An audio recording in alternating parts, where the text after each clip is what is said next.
예, 안녕하세요. 자, 오늘 이제 재무 활동을 할 시간인데, 재무 활동은 음, 앞에서 했던 설명들이 겹치는 게 많아서 금방 끝날 것 같습니다. 제 느낌에는 일찍 끝나면 문제를 좀 더 많이 풀어보거나 아니면은 뭐 현금 흐름 이쪽을 같이 터치를 하거나 이건 좀 하면서 생각을 해볼게요. 자, 교재 이제 170페이지인데 보시면 이거 첫 시간에 봤던 내용이죠. 재무상태표의 차변은 자금의 운용 측면을 나타내고 대변은 자금의 조달 측면을 나타낸다라고 했던 그 표가 그대로 다시 또 나오고요. 부채를 타인 자본이라고 한다. 또는 자본은 자기 자본이라고 한다. 뭐 이런 내용 나와 있고.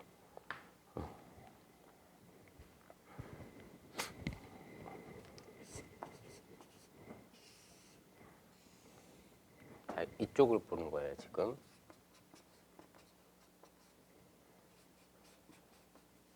자, 우리가 투자 활동 얘기할 때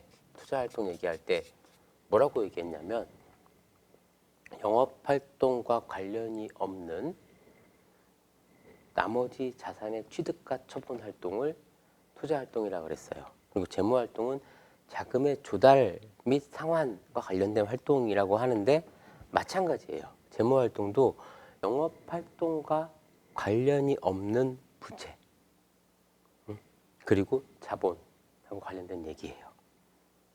영업 활동과 관련이 있는 자산 부채를 뭐라고 한다고 그랬죠? 운전자본이라고 그랬다고 그랬어요. 운전자본. 운전자본 주로 이제 재무제표에서 요쪽에 있는 애들이 이제 운전자본이고,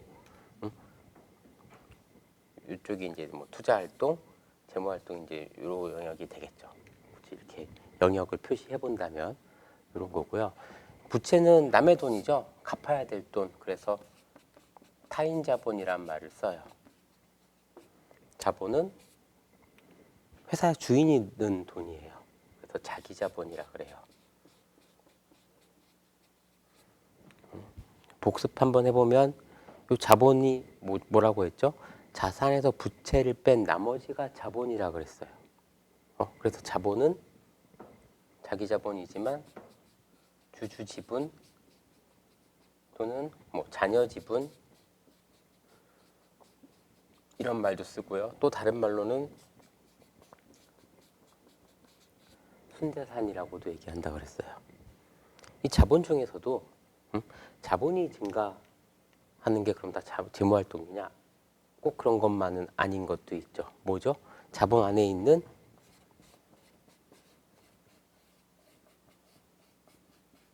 이익잉여금은 이익이 쌓인 거란 말이야.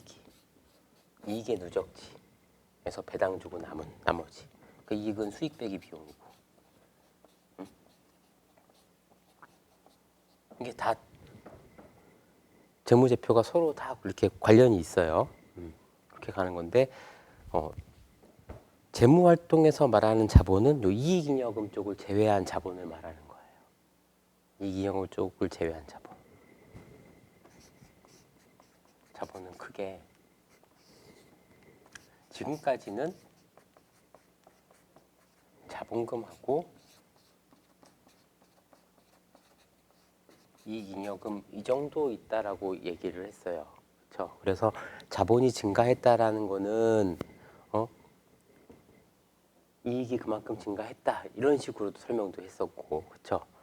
단순화해서 얘기할 때는 그러면서 이제 우리가 이것저것 배우면서 조금씩 다른 개념들이 막 들어온 게 좀 전에 이제 지난 시간에 했던 거 또 그 이전에도 잠깐 언급을 했지만 이런 애가 있었죠. 기타 포괄 손익. 자산의 어떤 변동을 초래했지만 손익에는 반영할 수 없는 그런 것들을 이제 기타 포괄 손익이라 그래서 추워. 기타 포괄 손익이라 그래가지고 그런 애들을 자본에 직접 반영하는 뭐 그런 거 있다고 했어요. 그리고 또 뭐가 있냐면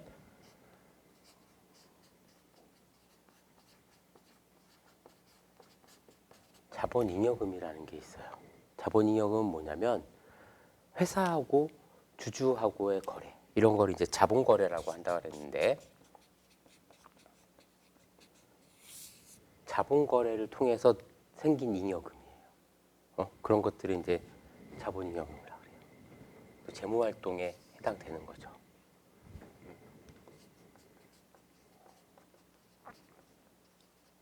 하나 더 있어.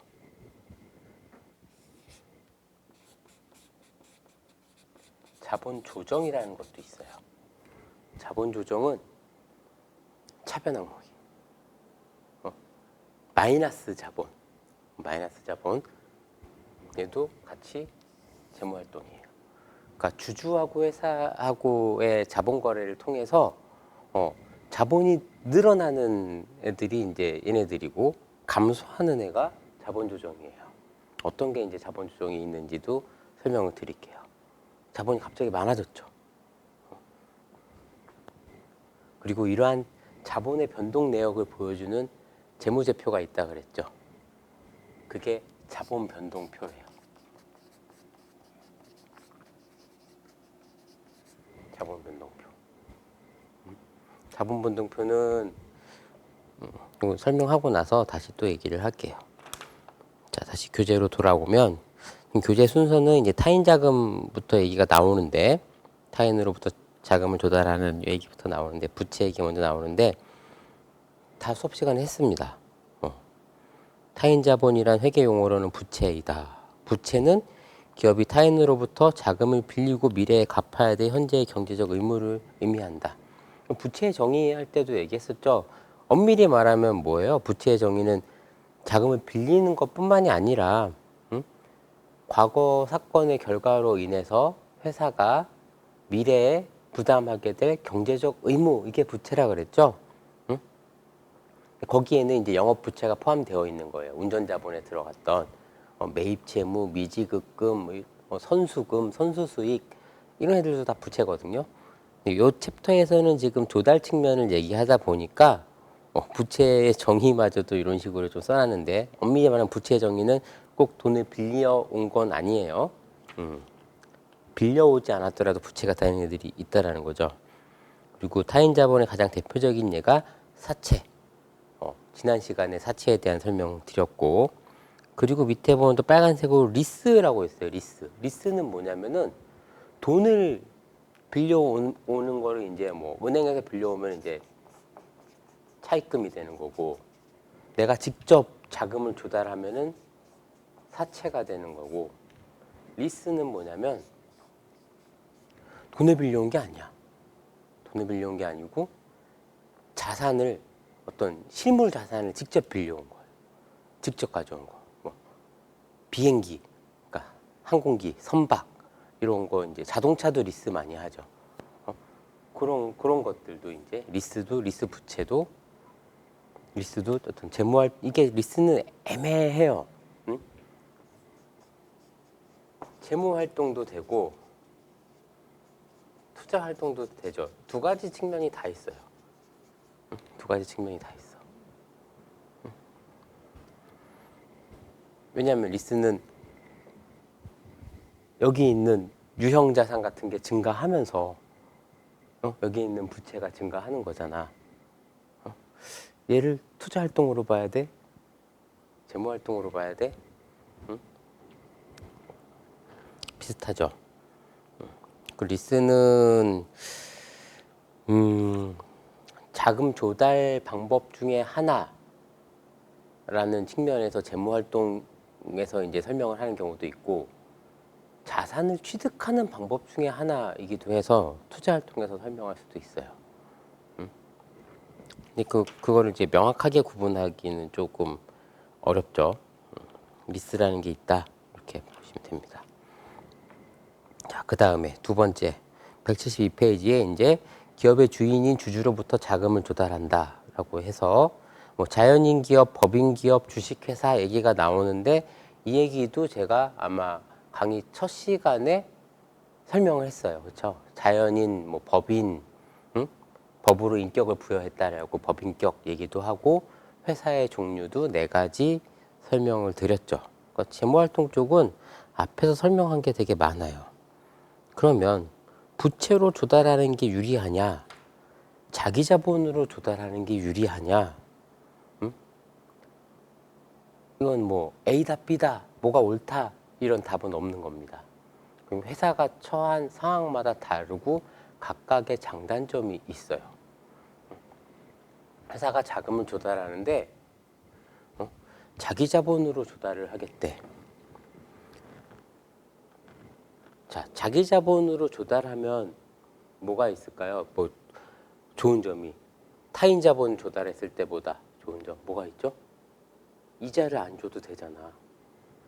얘는 타인 자본은 말 그대로 남의 돈을 빌려온 거기 때문에 내가 돈을 빌린 대가인 이자를 지급해야 되고 내가 상환하기로 한 약속된 날짜에 돈을 갚아야 돼요. 그쵸? 근데 자기 자본은 이자를 안 줘도 돼. 대신에 배당을 줘야 돼. 배당은 이익이 나서 줄까? 하고 주면 돼요. 이익이 났는데도 좀 더 회사에 유보를 해야 되겠어 하면 안 줘도 돼. 이렇게 보면 이제 자기 자본 조달이 훨씬 유리한 것 같죠. 근데 이제 생각을 해보세요. 누구 돈이에요? 회사의 주주가 작은 회사라고 생각해 볼까요? 작은 회사? 중소기업이야. 대표이사가 있어. 사장님이. 자기 자본은 뭐야? 그 사장님이 회사 만들 때 넣은 돈이야. 근데 회사가 돈이 필요해. 타인 자본 조달은 이자를 많이 내야 되니까 자기 자본 조달이 훨씬 유리하지. 자기 자본 조달에 뭐예요? 내 돈 다시 회사에 넣는 거죠. 응? 이게 유리하다라고 할 수 있을까요? 내가 내 돈을 넣어야 돼. 남의 돈 갖고 와서 좀 사업을 하고 싶은데 내가 내 돈을 넣어야 되는 거야. 회사가 돈이 없어서 자금을 조달해야 되는데 사장님이 자기 개인 돈을 회사에 넣는 걸로 하는 거예요. 아니면 이 사장님이 다른 주주를 모집해야 되는 거죠. 다른 주주를 설득해가지고 너 우리 회사에 좀 투자해 라고 하면 본인의 지분율이 희석되겠죠. 약해진다는 의미예요. 희석된다는 거는 내 지분이 100%였는데 얘가 내 자기 자본이 만약에 5천만 원이었다. 외부에서 5천만 원을 조달해. 그럼 내 지분은 50%로 줄어드는 거야. 경영권에 위협이 생겨요. 이렇게 되면 자기 자본 조달이 타인 자본 조달보다 유리하다라고 할 수는 없어요. 이런 측면. 그리고 자기 자본에 투자를 하는 사람들의 마인드는 어떨까요? 우리 재무관리 같은 거 공부하다 보면 타인 자본의 좋은 점이 이런 말 되게 많이 써요. 저렴한 타인 자본 활용. 이자를 내는데 왜 저렴하다고 할까요? 자기 자본은 자기 자본에 누가 투자해?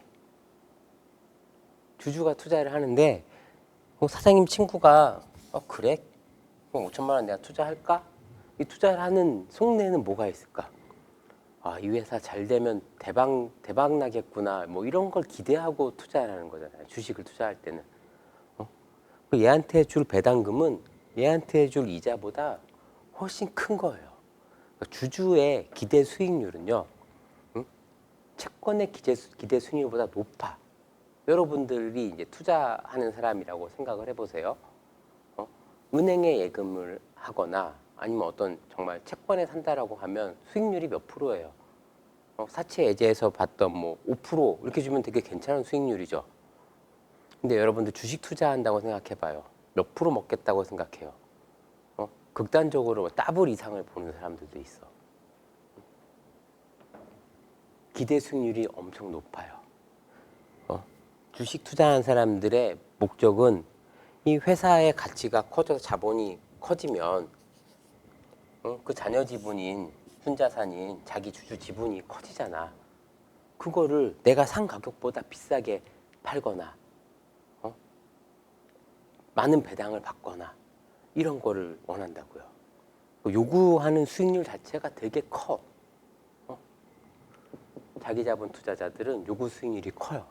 그래서 타인 자본이 저렴하다라고 하는 거예요.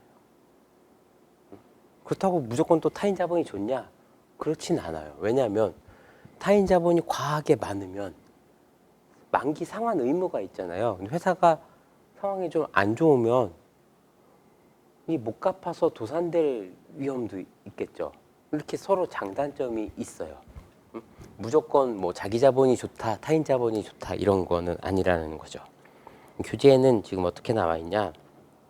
173페이지 보면 자기 자본을 통한 자금 조달의 장단점. 보면 두 번째 줄 주식은 정해진 만기와 이자가 없기 때문에 회사는 투자받은 금액을 상환할 의무가 없다. 따라서 자기 자본으로 자금을 조달한다면 부채를 상환하지 못할 경우 발생하는 부도나 파산의 위험이 적으며 회사의 성과에 따라 유연하게 배당금 지급을 결정할 수 있다. 그 다음 얘기가 뭐가 나오냐면 기존 주주가 추가적으로 투자할 자금이 부족할 수도 있다. 이게 아까 제가 얘기한 그 얘기예요. 회사에 돈이 필요해서 자금을 조달하려고 하는데 사장님이 자기 돈을 넣어야 되는 거야. 그게 이제 부족할 수 있다라는 거죠. 또는 새로운 주주에게 주식을 발행할 경우에는 기존 주주의 소유권이 낮아지게 된다. 지분율이 희석된다라는 얘기예요. 예를 들어 한 명의 창업자가 모든 지분을 갖고 있다면 창업자가 원하는 방향으로 경영을 할 수 있지만 외부 투자자로부터 투자를 받았다면 창업자의 지분율은 낮아지고 외부 투자자들의 경영 의사결정에 참여하게 되고 이렇게 되는 거죠. 그렇죠. 배당금을 지급할 의무는 없지만 주주총회에서 외부 투자자들의 입김이 세지면 배당금을 달라고 막 쪼를 수도 있겠죠. 그런 단점이 있어요. 부채의 가장 큰 특징은 만기에 원금을 상환해야 되고 일정한 이자를 자금의 사용 대가로 지급해야 한다는 것이다. 다 설명했던 얘기죠. 자, 그리고 쭉 뒤에 이제 뭐 부채의 단점 뭐 이런 것들이 좀 나와 있는데, 그리고 이제 두 번째 단락 보면 이런 얘기 나와요. 부채를 사용하지 않고 모두 자본으로 조달하는 것이 좋은 방법일까? 꼭 그렇지는 않다. 부채를 사용하게 되면 이자를 지급하게 되는데 이것이 비용으로 처리되어 법인세를 절감하는 효과가 있다. 이게 무슨 말이냐면 부채를 쓰게 되면 그 대가가 이자 비용이잖아. 이자 비용은 어떻게 돼요? 손익계산서를 구성하죠. 손익계산서에 영업이익이 있고 그 다음에 이자 비용이 빠진 다음에 세전이익이 나오고 법인세가 나오고 당기순이익이 나오잖아요. 이 법인세를 계산할 때 이자 비용은 빠져. 마이너스로 빠진단 말이야. 그러니까 이익이 이자 비용만큼 줄어들어요. 그래서 세금을 덜 내는 거야. 이자를 줬기 때문에. 배당은 주주 자기 자본으로 조달했다고 하면 이자 비용이 없죠. 대신 배당을 주죠. 배당은 어디서 줘? 세금 내고 남은 요 당기 순이익이 이익 잉여금으로 가서 이익 잉여금을 처분하는 결의를 할 때 배당을 몇 프로 주겠다 이런 식으로 하잖아요. 세금 낸 다음에 뺀단 말이야. 그러니까 배당 준 거는 세금을 줄여주는 효과가 없어요. 배당으로 주면 세금 줄여주는 효과는 없어. 이자로 주게 되면은 그만큼 법인세가 줄어드는 효과가 있다라는 거예요.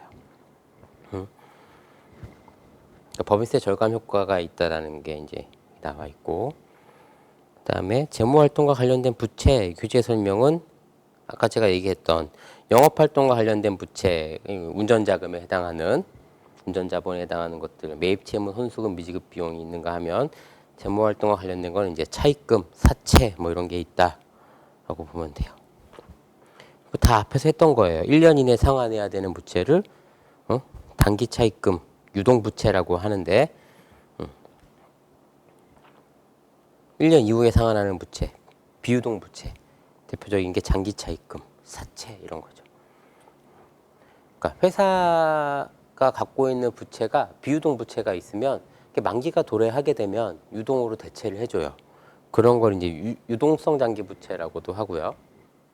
사채도 유동성 사채가 있어요. 그건 뭐냐면은 만기가 3년이야.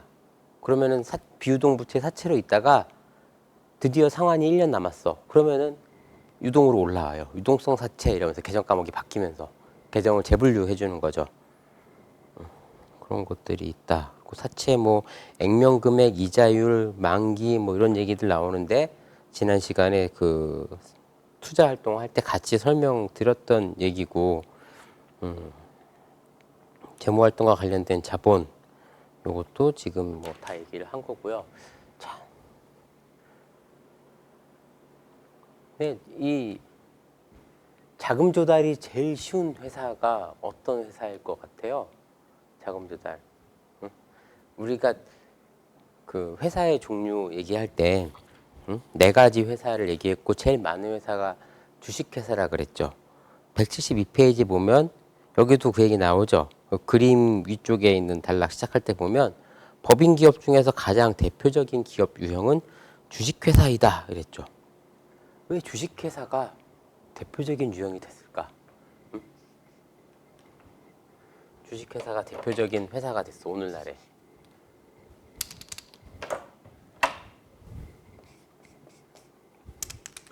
잘 안 나와. 네 가지 이제 회사 설명할 때 뭐 이런 했잖아요. 한명회사, 합자회사, 유한회사, 주식회사 이렇게 있는데 이게 한 90% 이상은 될 거예요. 응? 왜 그렇죠? 얘네들은 사원의 무한 책임이 있었죠. 응? 주주들의 책임이 너무 큰 회사야. 이 두 개는 유한 책임이야. 이게 이 두 가지 회사가 가장 나중에 나타난 형태의 회사들이고 가장 최신의 회사 그 모델이라고 하면은 근데 왜 주식회사가 많을까? 주식회사의 특징이 뭐죠? 유한회사하고 가장 큰 차이가 회사 주인의 권리, 사원의 권리를 증서화한 거죠. 그게 이제 주식이죠. 그럼 이게 자유롭게 양도가 가능한 거야. 거래가 가능한 거야. 주식 시장을 통해서 또는 비상장 주식이라도 내가 이 회사 주식을 상장되어 있지는 않지만 누군가한테 팔 수 있어요. 팔기가 어려서 그렇지 팔 수 있어요. 사고 파는 게 가능한 거야. 그래서 주식회사가 제일 많은데 이게 왜 가장 대표적인 게 됐냐? 주식회사는 이제 상장제도라는 게 있잖아요. 상장. 응? 상장을 하게 되면 기업 공개, 코스피든 코스닥이든 뭐 나스닥이든 상장을 하게 되면 무슨 일이 벌어지냐면 주주가 상장하기 전에는 주주가 극단적으로 대표이사 혼자 100%를 갖는 회사들도 있고 아니면은 뭐 보통 100% 이런 거 싫어해서 과점주주가 지는 여러 가지 법적인 의무들이 있거든요. 지분율이 50%를 초과한 과점주주는 여러 가지 세무상 약간 리스크를 부담하게 돼요. 그래서 그 50%를 안 넘기려고 보통 뭐 가족들, 뭐 부인, 자식 이런 이름으로 막 나눠가지고 처음에 회사 설립한다고. 어쨌든 자기 가족 아니면은 뭐 친한 친구 아니면 창업자들 뭐 이런 사람들이 주식을 갖고 있어요. 처음에는 비상장일 때. 근데 상장을 하게 되면 뭐 온 국민이 다 잠재적 주주가 되는 거예요. 심지어 외국인까지.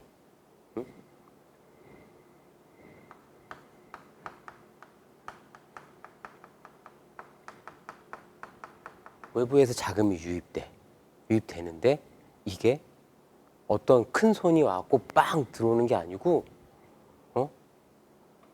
500원짜리 주식 100만 주, 200만 주 뭐 이렇게 발행을 한단 말이야. 큰 돈이 지분율이 아주 낮은 사람들로 구성돼서 막 들어오는 거예요. 제가 그 줌으로 수업할 때 삼성전자 재무제표 보면서 이재용 회장 지분율을 보여줬잖아요. 1%도 안 되죠. 이재용 회장 1%도 안 되고 2020년 말에는 그때 이건희 회장님이 살아 계셨던 것 같아요. 그때까지는 이건희 회장님 지분이 5%가 안 될 거예요. 4점 몇 프로 이래요. 그 총수 일가를 다 합치고 계열 회사까지 합치고 한 게 한 20% 정도 됐었나? 나머지가 다 외부에서 온 자금이야. 한 80%. 삼성전자 같은 경우에는 80%가 외부 지분이야. 그럼 경영권이 위험해? 안 위험하죠. 이 80%가 0.00000 몇 퍼센트 있는 사람들이 엄청 많은 사람들이 이제 있는 거예요. 이런 식으로 자금을 조달하니까 내 경영권이 희석될 확률도 별로 없고 이자도 안 줘도 되고 그렇죠. 저 사람들도 나름대로 이 회사에 투자해서 회사한테 배당을 기대할 수도 있지만 이 회사가 잘 성장하고 있으면은 시장에서 거래되는 주식의 가격이 사고 싶은 사람이 많아질수록 올라가잖아요. 회사한테 뭔가를 요구하지 않고 자기들끼리 주주들끼리의 어떤 주식 매매로 만족한단 말이야. 자기들끼리 시세 차익을 보기도 하고 이러면서. 응? 그래서 이제 주식회사가 제일 많은 거예요. 주식회사의 가장 큰 장점이 상장을 통해서 자금 조달이 수월해지는 거죠. 자금 조달이 엄청 수월해지는 거죠. 그리고 교과서에서 나오는 그 상장의 이점은 대규모 자금 조달이 된다라는 거예요. 대규모 자금 조달이 된다라는 거.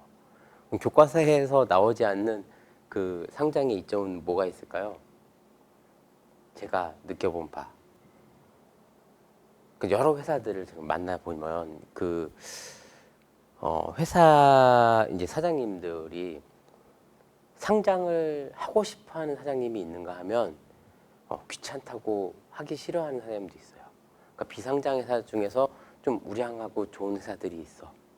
응? 근데 대부분 그러니까 상장을 안 하고 싶어하는 분들은 그냥 그 현실에 만족하는 거예요. 현실에 만족하는 거야. 상장을 하고 싶어하는 사장님들은 회사를 더 키워서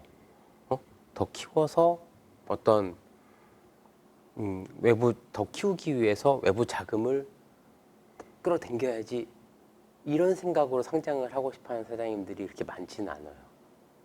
물론 상장해갖고 돈이 이렇게 들어오면 키울 수는 있겠지만 그러기 위해서 상장을 하는 게 아니라 사장님들한테 상장이 주는 메리트는 뭐냐면요.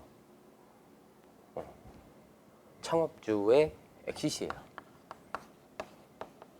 엑시시란 표현을 써서 좀 그런가? 이게 가능한 거예요. 여러분들 그 중소기업 사장님들 생활이 어떨 것 같아요? 사장님들 생활이 뭐 본인 연봉이 한 몇 억 된다고 쳐봅시다. 한 2, 3억? 4억? 그 연봉이 한 3억 넘어가게 되면 그 한계세율이 거의 50% 가까이 올라가요. 응? 나중에 이제 세법 얘기할 때도 볼 거지만 한 4억 정도 받으면 1억 5천 정도를 한 소득세를 내야 돼요. 그리고 건강보험료도 엄청 많이 내요. 건강보험료도 몇 천만 원 내야 돼. 1년에. 국민연금도 더 많이 내고 국민연금은 그래도 상한캡이 있지만 건보료는 상한캡이 없어요. 4.6%인가 급여에 계속 낸단 말이야. 그리고 세금을 소득세를 엄청 많이 내죠. 최고 세율 구간에 걸리고 거기에 지방소득세까지 붙어서 거의 50% 가까이 세금으로 다 나간다고 보면 돼요. 버는 돈에서. 한 4억 정도 되면 2억 가까이가 다 나가는 거야. 4대 보험 합치면은 한 절반이 세금으로 나가는 거예요. 그러니까 그렇게 자기가 회사를 운영하면서 자본을 막 늘렸어. 응? 자본을 막 늘리고 이렇게 해서 뭐 배당으로 가져갈 수도 있는데 배당 받으면 또 배당 소득세 또 내야죠. 배당 소득에 대해서도 개인은 종합과세 되니까 한 절반 가까이가 세금이 나간단 말이에요. 그 회사의 그 손익계산서에서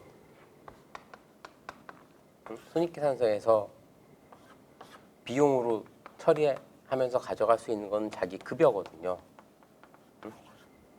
한계가 있어요. 한계가. 큰 돈을 못 가져가요. 회사에 자금은 이렇게 많이 쌓여요. 물론 겨우 근근히 유지하는 회사가 훨씬 많지만 정말 성공한 뭐 비상장 회사의 오너들 같은 경우만 봐도 돈은 많이 있는데 회사에는 많이 있는데 자기가 가져갈 수가 없어. 자기가 가져갈 수가 없어. 뭐 맘먹고 가져가면 가져가는데 가져간 거에 한 절반은 다 세금을 내야 되는 거야. 급여로 가져가도 내야 되고 배당으로 가져가도 내야 돼요. 많이 내야 돼. 있는 거에서 많이 내야 된단 말이야. 있는 거에서. 근데 상장을 하게 되면 무슨 일이 벌어지냐면 상장을 하게 되면 외부에서 자금이 그러니까 상장하면 공모주 이렇게 청약 받고 하잖아요. 외부 자금이 엄청나게 들어와요. 엄청나게 들어와. 그럼 자기 지분이 만약에 일가 친척 합쳐서 100% 지분이었다. 그러면은 보통 50%? 50% 내지는 한 60%? 이 정도 남겨놓고 외부에서 한 40%를 조달해. 그러면 회사의 자금이 엄청 많아지죠. 회사의 자금이 많아져. 회사의 자금이 많아지고 그리고 자기가 갖고 있는 요 지분도 만약 6대 4다 이렇게 갖고 있어. 그러면 내가 갖고 있는 주식이 전에는 비상장 주식이었는데 외부의 자금이 들어오면서 이만큼이 전부 다 상장 주식이 됐잖아요. 응? 거래소에서 거래가 가능해. 가능해요. 그럼 60%를 내가 다 갖고 있어야 돼? 갖고 있을 필요 없어요. 이론적으로 50% 플러스 한 주만 갖고 있어도 이 회사는 내 회사야. 내 맘대로 할 수 있어. 그런데 이 40%가 한 사람이 아니죠. 엄청 많은 사람이죠. 서로 단합이 안 되는 40%란 말이에요. 응? 이 중에는 나한테 우호적인 사람도 있고 비우호적인 사람도 있고 전혀 관계없는 사람도 있고 막 그럴 거 아니야. 그러니까 나는 50%를 유지하지 않아도 돼. 불안하면 50%는 유지를 하겠지만 그게 아니라면 삼성전자 20% 갖고 장악하고 있잖아. 그러니까 자기 지분을 시장에서 팔 수 있는 거예요. 그것도 자기가 투자했던 그 원금보다 훨씬 비싸진 상장된 주식의 주가로 팔 수 있는 거야. 이렇게 엑짓을 하는 거예요. 회사에 있는 돈을 빼가지 않으면서 이거 자기가 자기 주식 팔면 회사에 있는 자본이 줄어드나요? 아니죠. 다른 외부에 있는 주주가 사가는 거야. 회사의 자금 변동하는 것도 없고. 그러니까 이 창업주가 큰 돈을 한번 만질 수 있는 거예요. 이때 빡 상장하고 기분 한번 내는 거지. 그 집에 막 몇십억, 몇백억 가져갈 수 있는 거예요. 이렇게 해서 그때는 뭐 세금 내도 그렇게 아깝지 않겠죠. 많이 받았으니까 많이 내고 가져가지 뭐 이렇게 하는 거야. 그 전에는 내가 많이 가져가려면 회사에 있는 거에서 막 뜯어가야 되잖아. 그게 아니라 회사에 있는 돈을 건드리지 않으면서 그냥 가져가는 거예요. 그렇다고 자기 지분율이 희석되냐? 아니야. 지분율이 줄어들긴 하지만 여전히 나는 회사의 경영자로서 이렇게 할 수 있는 거고, 아 정말 그것도 싫다. 나는 은퇴를 하고 싶다. 그러면 이 밑으로 가서 그냥 뭐 대표이사 그 외부 그 전문 경영인 내세우고, 그냥 주총에서 목소리만 좀 내고 이렇게도 할 수 있겠죠. 이게 주식회사의 매력이에요. 상장의 매력. 그래서 대부분의 회사들이 이 주식회사를 영칙을 띠고 있고, 많은 이제 벤처 기업의 창업주들이 이제 상장을 꿈꾸고 코스닥 입성을 위해서 열심히 노력을 하는 거예요. 되게 매력적이지 않아요? 이렇게 상장이라는 게. 그렇습니다. 자, 그다음에 자본금, 자본잉여금 뭐 이런 거 얘기할 건데, 자본잉여금이 뭐냐면 지금까지 우리가 뭐 예제 같은 거에 나오면 뭐 누구누구가 뭐 자본금 5천만 원을 투자해서 무슨 S마트를 만들었다 뭐 이런 식으로 했잖아. 그런 거는 이제 회사를 설립하면서 들어가는 그 발행하는 주식은 이제 액면 발행이 돼요. 응? 창업주가 액면 발행이라는 거예요. 주식은 액면가라는 게 있어. 액면가. 발행가라는 게 있고, 보통 뭐 액면 뭐 5,000원, 500원 막 이래요. 액면 5,000원짜리 만주를 발행해서 회사를 설립하면은 이렇게 되는 거죠. 자본금이 회사에 5천만 원 생기고, 회사에 현금이 5천만 원 딱 들어오고, 지금까지 봤던 건 이런 거예요. 이런 건데, 이게 회사가 어느 정도 운영이 되고 나서 그 다음에 이제 외부의 다른 주주를 모집한다라고 했을 때는, 액면가 5,000원 이거는 뭐 어떤 등기 사항을 바꾸지 않는 한 바꿀 수 있는 게 아니에요. 액면가를 바꾸기 위해서는 법원에 신고를 해야 돼요. 등기부, 회사의 등기부를 바꿔야 돼. 정관을 변경하고 등기를 바꿔야 돼. 액면가는 변함없이 5,000원이야. 그런데 5,000원짜리 주식 만주를 나는 5천만 원에 이렇게 회사를 만들었지만, 5,000원짜리 주식 만주를 발행한다고 해. 5,000원짜리 주식 액면, 이게 액면가. 주식수 발행가.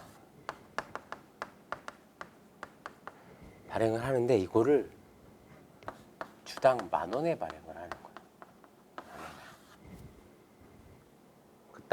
내가 처음에 회사를 만들 때는 나는 당연히 액면가로 들어가지. 근데 내가 이만큼 회사를 일궈놨어. 또 우리 회사에 주주로 오고 싶어? 주주로 모시겠습니다. 오고 싶대. 그럼 한 주에 10,000원에 들어와. 이렇게 요구를 하는 거예요. 그러면 요때 들어오는 주식은 5,000원짜리 만주인데 주당 10,000원에 들어오잖아요. 회사에 현금이 1억이 들어와요.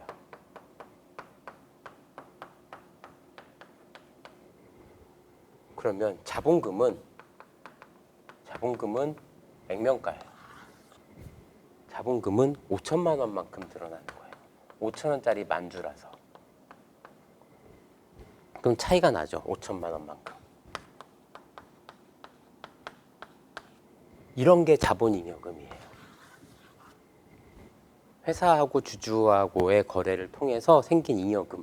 이게 자본잉여금이고, 자본잉여금 중에서도 이런 주식을 발행할 때 액면보다 비싸게, 이런 걸 이제 할증 발행이라고 하는데, 액면보다 비싸게 발행해서 들어오는 이 돈을, 이 계정 과목 이름이 주식 발행 초과금이라고 해요. 뭐 주발초 이런 식으로 줄여서 얘기도 하는데, 주식 발행 초과금 이렇게 들어오는 거야. 지분율은 똑같이 50대 50이지만 얘는 이 50을 갖기 위해서 5천만 원이 아니고 1억을 주고 들어오는 거예요. 이렇게. 이론상 할인 발행도 있어요. 할인 발행. 이론상 할인 발행 실제로는 없지. 주식 할인 발행 실제로는 본 적 한 번도 없어요. 5,000원짜리를 4,000원에 발행했다. 그러면은 현금이 4,000원에 만주를 발행했으니까 4천만 원이 들어와. 자본금은 액면가예요. 주당 5,000원짜리니까 5천만 원이 증가하는 거예요. 이쪽에 1,000만 원이 생기죠. 이런 애들을 주식 할인 발행 차금이라고 해요. 그리고 얘는 뭐냐? 자본잉여금이 아니에요. 마이너스죠. 마이너스 자본이죠. 차변에 있잖아. 자본의 자리는 오른쪽인데 왼쪽에 있죠. 얘네 이런 것들이 이제 자본 조정이라고 해요. 자본 조정. 자본 조정 중에 하나예요. 주식 할인 발행 차금이. 근데 주식 할인 발행 차금은 실제로 주식을 할인 발행하는 경우가 있을 것 같아요.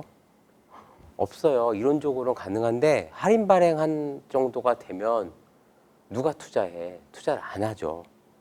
주식은 미래를 보고 들어오는 건데 미래 상황이 좋을 것 같으면 할인 발행 되겠어요? 안 돼요. 할증 발행이지 대부분이. 설립할 때 액면 발행이고. 그럼 주식 할인 발행 차금이라는 건 재무제표에 없냐? 많은 회사 재무제표 보면은 주식 할인 발행 차금이라는 게 있어요. 도대체 어떻게 생긴 거냐? 자, 요거는 왜 생기냐면 주식을 발행하면 회사가 발행 주식 수를 늘리는 주식을 발행을 하게 되면 등기 사항이 바뀌어야 돼요. 그리고 등록세라는 세금도 내야 돼. 등록면허세 이런 거 내거든요. 세금 내요.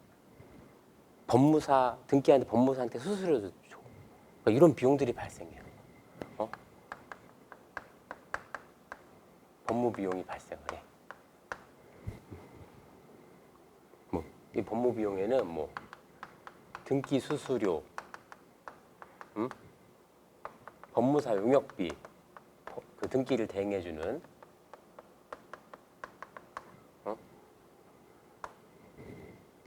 어떨 때는 정관을 바꿔야 되는 경우가 있을 때는 정관 변경, 공증 이런 비용들이 막 생겨요. 이런 비용이 생기면 대변에 현금이 빠져나가겠죠. 빠져나가. 차변에 무슨 비용이 되겠죠. 그런데 주식을 발행할 때 들어가는 이런 비용은 손익에 반영하는 비용이 아니에요.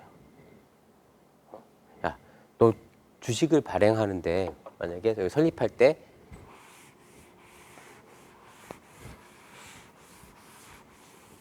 현금 5천만 원, 자본금 5천만 원 이렇게 설립을 하는데 관련된 법무 비용이 한 100만 원, 200만 원 생겼어. 200만 원 생겼다고 가정해 볼게요.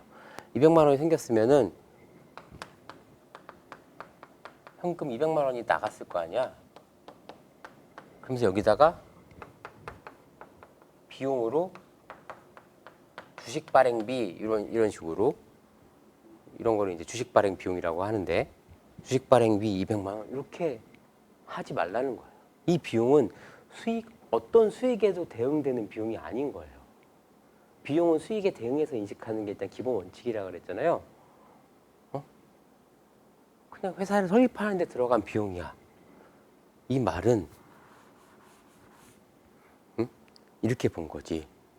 자본금은 5천만 원 늘었는데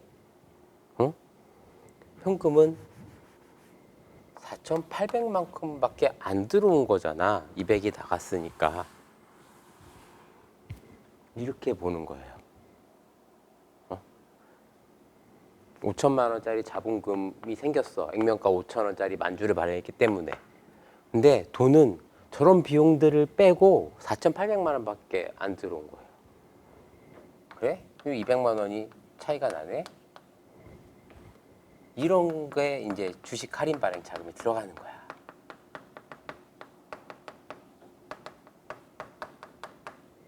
그래서 자본 조정이 회사에 있는 거예요. 주식 할인 발행. 만약에 1억 원으로 이제 할증 발행을 한 상황이다. 이렇게 돼요. 응? 현금이 1억 원 들어왔어. 그리고 주식 발행 초과금이 5천만 원 이렇게 생겼죠. 근데 이때도 법무 비용은 발생하거든. 주식 발행 관련된 여러 가지 비용들이 발생을 해요. 그래도 한 200만 원 발생했다. 그러면 이거예요. 현금은 9,800 들어온 거야. 자본금 5천만 원 늘어난 거고. 주식 발행 초과금은 4,800이지. 이렇게 처리하는 거예요. 주식을 발행할 때 발생한 이런 주식 여러 가지 법무 비용 뭐 이런 주식 발행 비용들은 손익계산서에 반영하는 비용이 아니고 이 주식 발행으로 들어오는 이 현금의 입금액에서 차감을 해주는 거예요. 응? 그 차액만큼 주식 할인 발행이 차감이 되거나 주식 발행 초과금이 감소하거나 이렇게 처리를 해줍니다. 그래서 실제로 할인 발행을 하는 경우는 없지만 이론상으로는 가능한데 없어요. 거의 없어요. 나 한 번도 못 봤어. 한 번도 없는데 자본 조정이 있는 이유는 저런 주식 발행 비용 때문에 있는 거예요. 자본 조정의 대표적인 예가 주식 할인 발행 차금이라는 게 있고 그 다음에 자기 주식이라는 게 있어요. 자기 주식이 우리 책에는 안 나올 거예요. 책에는 안 나오는데 여러분들이 이제 뭐 주식 투자 같은 거 이제 해보고 이런 사람들은 많이 들어봤을 거예요. 자기 주식이란 말. 자기 주식은 뭐냐면 회사가 자기가 발행한 주식을 자기가 갖는 거야. 그게 자기 주식이에요. 삼성전자가 시장에서 삼성전자 주식을 사는 거야. 그게 자기 주식이에요. 자기 주식. 이렇게 그러면 어떻게 될까요? 회사가 자기가 자기 주식을 사. 그러면 차변에 자기 주식 이렇게 뭐 100만 원어치 샀다 그러면은 현금 100만 원 주고 자기 주식 100만 원 이렇게 처리하는데 남의 회사 주식을 샀으면 여기 있는 계정 과목이 뭐예요? 지난 시간에 봤던 단기 손익인식 공정가치 측정 금융자산 내지는 기타 포괄 손익인식 공정가치 측정 금융자산 또는 경우에 따라서 관계기업 투자 주식 이렇게 될 수 있어요. 근데 자기가 자기 회사 주식을 사면 자기 주식이라고 써 계정 과목 이름이. 그럼 자기 주식이 뭐야? 자산설 있어요. 자산이야? 어쨌든 얘도 주식이니까 자산이야? 이 주가가 오르면 내다 팔 수 있어요. 자기 주식도 거래할 수 있어요. 자산? 야, 우리 회사에 들어온 주식, 내가 자금 조달을 위해서 이렇게 발행한 주식을 내가 샀어. 내 자본을 줄인 거잖아. 자본을 줄인 거예요. 그래서 얘는 자산이 아니고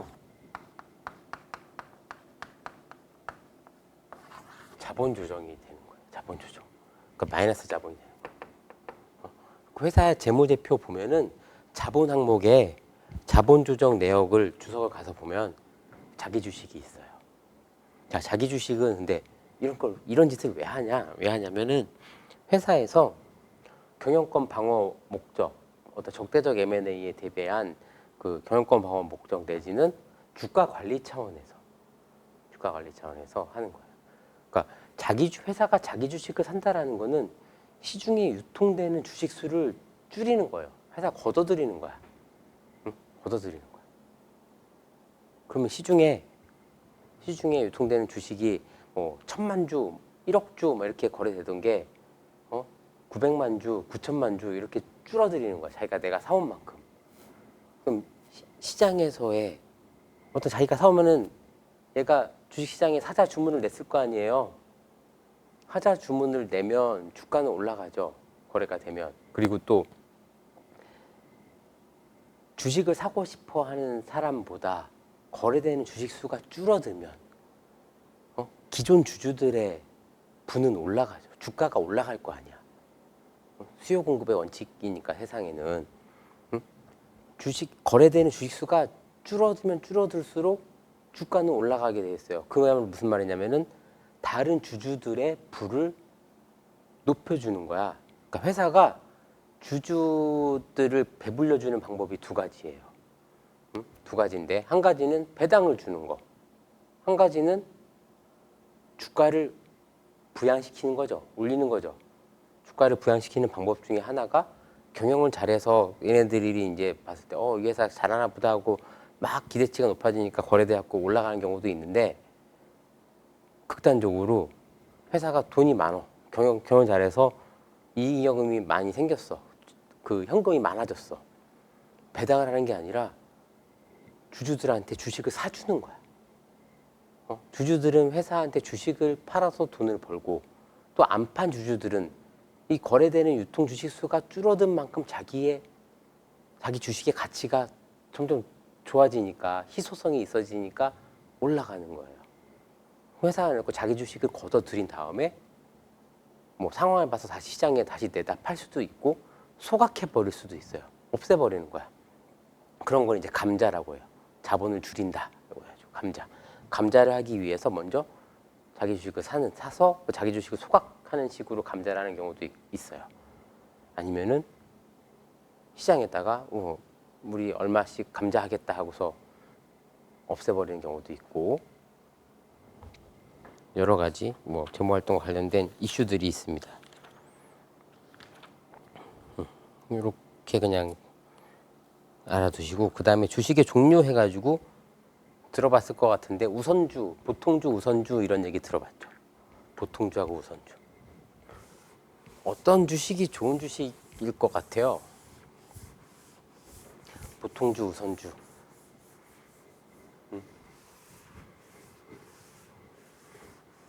이름이 왠지 우선주 하면 보통주보다 뭔가 더 우월할 것 같은 느낌이 있잖아요.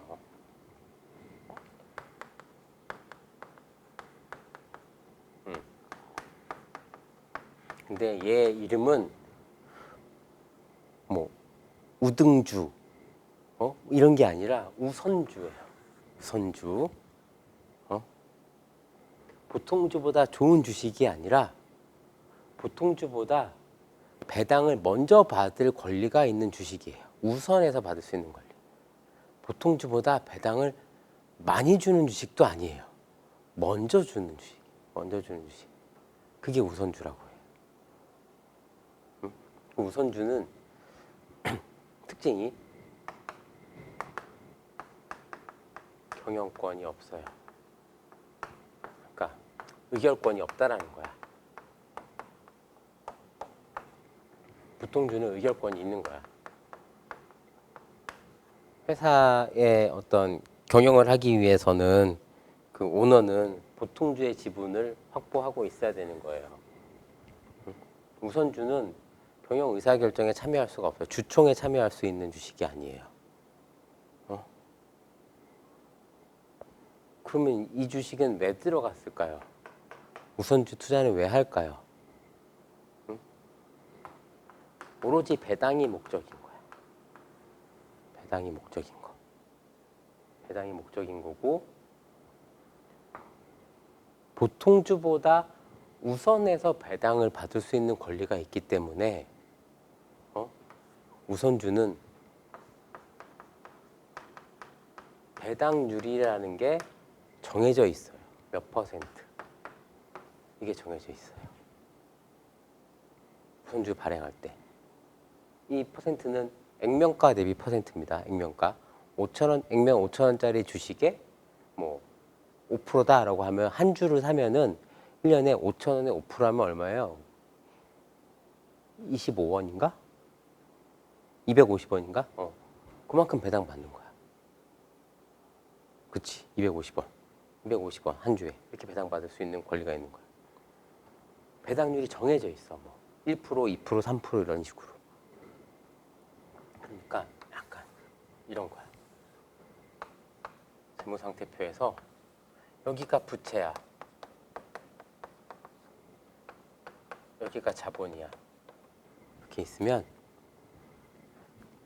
자본하고 부채 사이에 얘가 우선주 주주 지분이고 얘가 보통주 주주 지분인 거예요. 자산이 있으면 자산에서 부채를 뺀 자녀 지분에 대한 청구권이 얘한테 먼저 있어. 그 다음에 보통주한테 있어. 그리고 얘한테 이익을 줄 수 있는 배당률은 정해져 있어. 얘는 얘한테 주고 남은 거 얘 맘대로 할 수 있어요. 그러니까 우선주가 보통주보다 좋은 건 아니에요. 더 돈 많이 벌 수 있는 부자 되는 주식은 아니야. 대신에 배당을 확실히 받을 수 있는 권리가 있는 거예요. 근데 배당이라는 거는 배당 가능 재원이 있어야 돼요. 배당 가능 이익이 있어야지 배당을 할 수가 있어요. 배당 가능 이익이 없으면 지 아무리 우선주라고 해도 배당을 어떻게 가져가? 배당 가능 이익 자체가 없는데.